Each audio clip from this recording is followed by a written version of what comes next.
வணக்கம் let's sport நேயர்களே, நான் உங்க Nivas and welcome to another episode of IPL match reviews. And இன்னைக்கு நம்ம ரிவ்யூ பண்ண போற கேம் எலிமினேட்டர்ல அன்பார்ச்சுனேட்லி குஜராத் டைட்டன்ஸ் அவங்களுடைய ஐபிஎல் கேம்பெயின் வந்து இதோட முடிவடையுது அப்படின்னு சொல்ற மாதிரி ஒரு எலிமினேஷனை வந்து சந்திச்சிருக்காங்க. இன்னொரு பக்கம் மும்பை இந்தியன்ஸ் அழகா இந்த மேட்ச் ஜெயிச்சு குவாலிஃபயர் 2ல இப்ப இடத்த வந்து புக் பண்ணியிருக்காங்க. அவங்களுடைய அந்த இடத்த குவாலிஃபயர் 2 பஞ்சாப் கிங்ஸுக்கு அகேன்ஸ்ட் ஆட போறாங்க மும்பை இந்தியன்ஸ். சுவாரஸ்யமான ஒரு மேட்சா அது இருக்க போகுது. பட் இந்த மேட்ச்ல மும்பை இந்தியன்ஸ் ஜெயிக்கிறதுக்கு என்னென்னலாம் கரெக்டா பண்ணாங்க அண்ட் குஜராத் என்னென்னலாம் தவறுகள் செஞ்சாங்க அப்படின்றத நம்ம டீட்டெயிலா பார்த்துடலாம். ஃபர்ஸ்ட் முக்கியமான விஷயம் இந்த மேட்ச்ல இருந்து toss decision. Hardik Pandya toss ஜெயிச்சாரு, பேட்டிங் ஃபர்ஸ்ட் பண்றோம் அப்படின்னு சொல்லியிருந்தாரு. இதே கிரவுண்ட்ல முல்லன்பூர்ல இதுக்கு முன்னாடி குவாலிஃபயர் 1 நடந்தப்ப ரஜத் பத்திதர் டாஸ் ஜெயிச்சு நாங்க சேஸ் பண்றோம் அப்படின்னு சொன்னது மட்டும் இல்லாம ஒரு அபாரமான ஒரு பவுலிங் பெர்ஃபார்மன்ஸை ஃபர்ஸ்ட் இன்னிங்ஸ்ல கொடுத்துட்டு அதை ஈஸியாகவும் சேஸ் பண்ணாங்க 10 ஓவருக்குள்ள. அந்த மாதிரியான ஒரு மேட்சை தான் நம்ம வந்து குவாலிஃபயர் 1ல பார்த்துருந்தோம். குவாலிஃபயர் 2ல சரி அதை பார்த்துட்டு மும்பை இந்தியன்ஸும் சேஸ் பண்ணணும்னு நினைப்பாங்களோ அப்படின்னு யோசிச்சா இல்லை, நாங்கள் பேட்டிங் ஃபர்ஸ்ட் தான் ஆடுவோம் அப்படின்னு சொல்லியிருந்தாங்க. முல்லன்பூர்ல அகைன் 4வது வாட்டியா வந்து ஒரு பேட்டிங் ஃபர்ஸ்ட் ஆடுற டீம் ஜெயிச்சிருக்கு அப்படின்றத நம்ம பார்க்குறோம். இது வரைக்கும் 2 முறை தான் வந்து செகண்ட் பேட்டிங் ஆடுற டீம் வந்து ஜெயிச்சிருந்திருக்கு. அது ரெண்டுமே வந்து ஆர்சிபி. பட் இந்த வாட்டி அனதர் டீம் பேட்டிங் ஃபர்ஸ்ட் ஆடி இந்த கிரவுண்டில் ஜெயிக்கிறாங்க அப்படின்றத நம்ம பார்க்குறோம். அண்ட் அதையும் ரொம்ப முக்கியமான ஒரு விஷயம் என்னன்னா, ஒரு சுவாரஸ்யமான ஒரு விஷயம் என்ன அப்படின்னா வந்து ஃபர்ஸ்ட் மேட்ச்ல அதாவது குவாலிஃபயர்ல செகண்ட் இன்னிங்ஸ்ல டியூவே வரல. டியூ வராத மேட்ச் செகண்ட் பேட்டிங் ஆடுற டீம் ஜெயிச்சிருக்கு.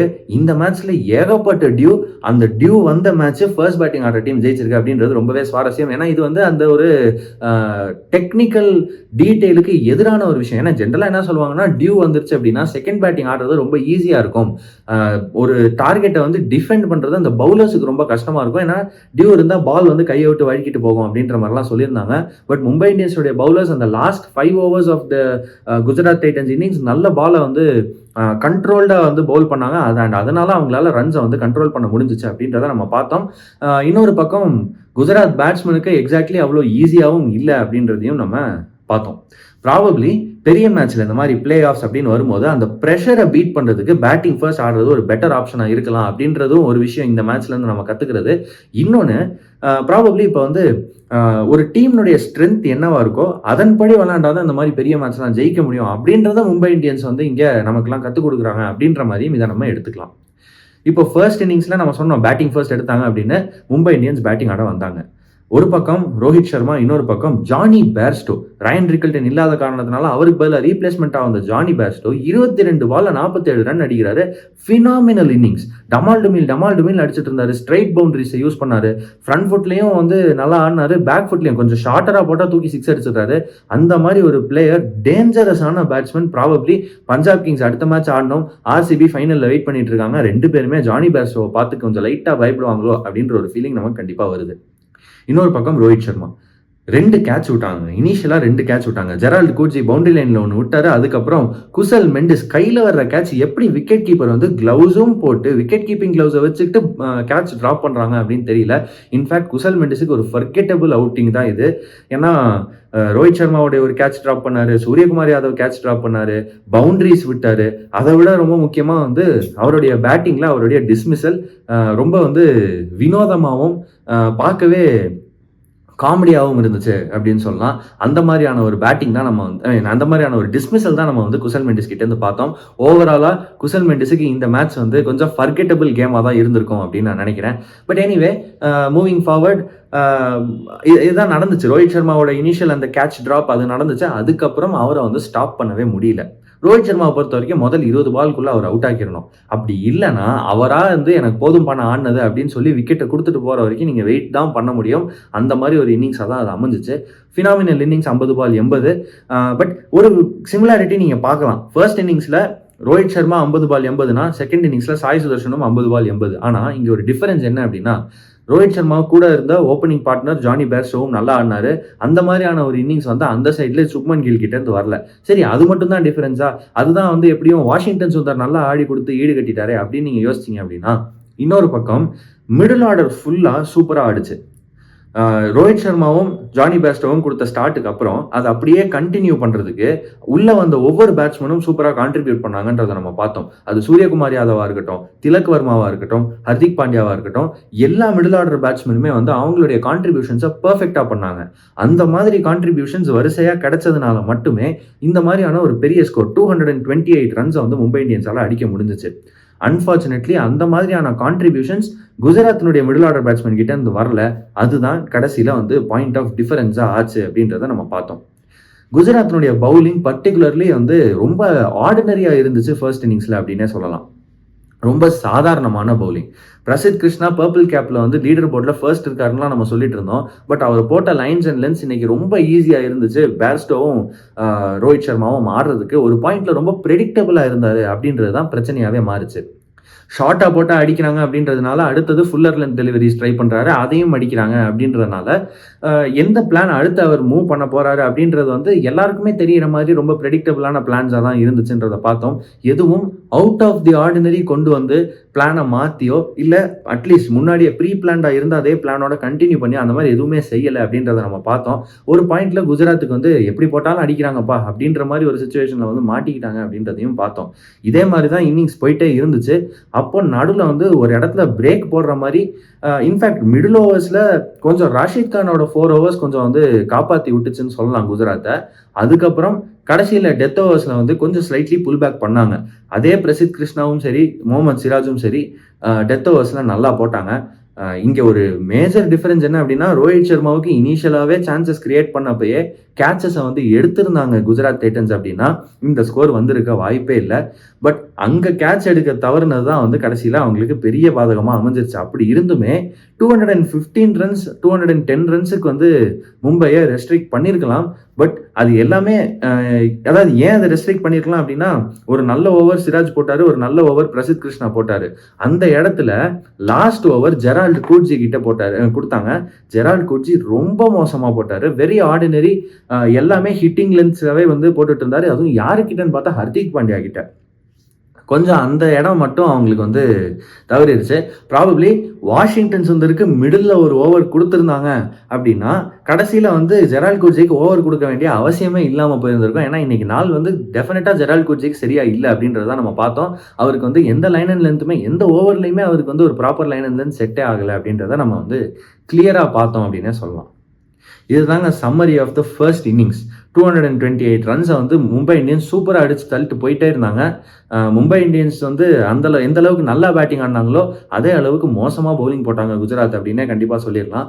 பட் செகண்ட் இன்னிங்ஸில் டியூ வந்துச்சு அப்படின்றப்ப இந்த 229 ரன்ஸை கண்டிப்பாக சேஸ் பண்ணியிருக்கலாமா அப்படின்னு கேட்டிங்கன்னா பண்ணியிருக்கலாம். அங்கே தான் என்ன நடந்துச்சு அப்படின்னா, ட்ரெண்ட் போல்ட் நம்ம இந்த மேட்சப்புக்கு முன்னாடியே பேசியிருந்தோம்.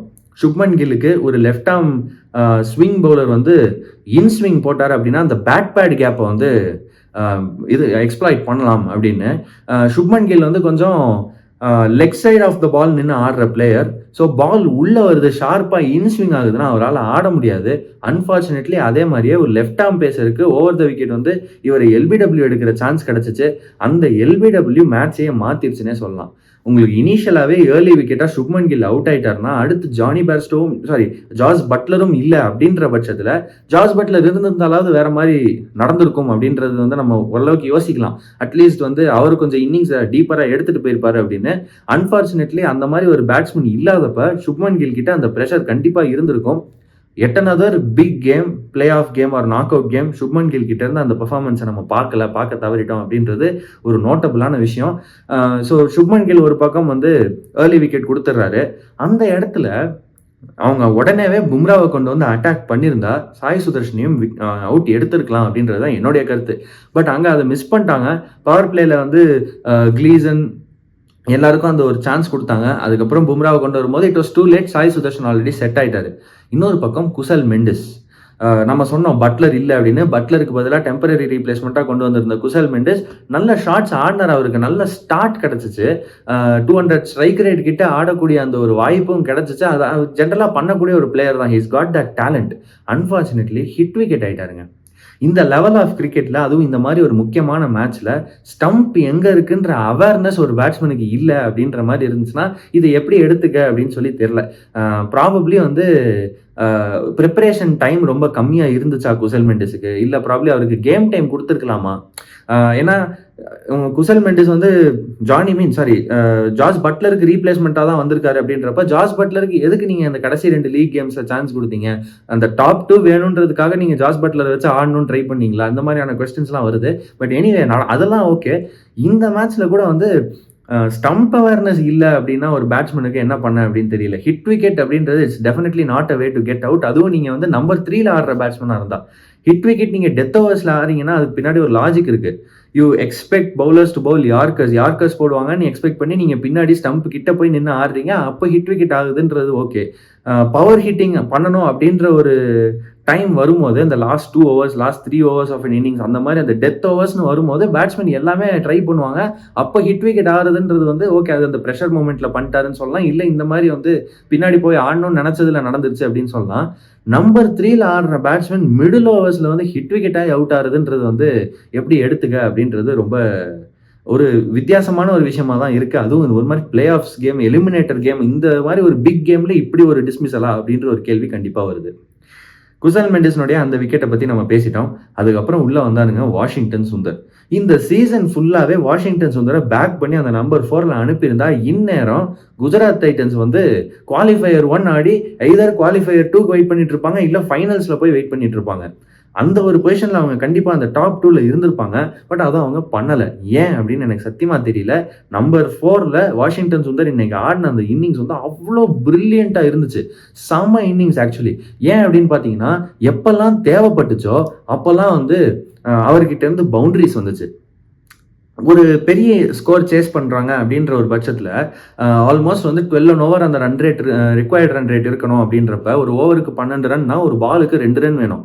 ஒரு ஓவருக்கு 12 ரன்னா மினிமம் அந்த ஓவரில் ஒரு 6 இல்லை 2 4ஆவது வரணும் அப்படின்றது தான் அந்த இடத்துல உள்ள நீட். அப்படி இருக்கும்போது அந்த மாதிரி ஓவருக்கு ஒரு 6 இல்லை ஓவருக்கு 2 பவுண்டரி அப்படின்னு சொல்லி அந்த ஒரு பார்ட்னர்ஷிப்பை பில்ட் பண்ணிட்டு இருந்தாங்க சாய் சுதர்ஷனும் வாஷிங்டன் சுந்தரும். அவ்வளோ அற்புதமான ஒரு பார்ட்னர்ஷிப்பாக அது இருந்துச்சு. அந்த பார்ட்னர்ஷிப் வந்து ஒரு பாயிண்ட்ல மேட்சையே ஜெயிச்சு கொடுத்துருமோ அப்படின்ற மாதிரி தான் தெரிஞ்சிச்சு.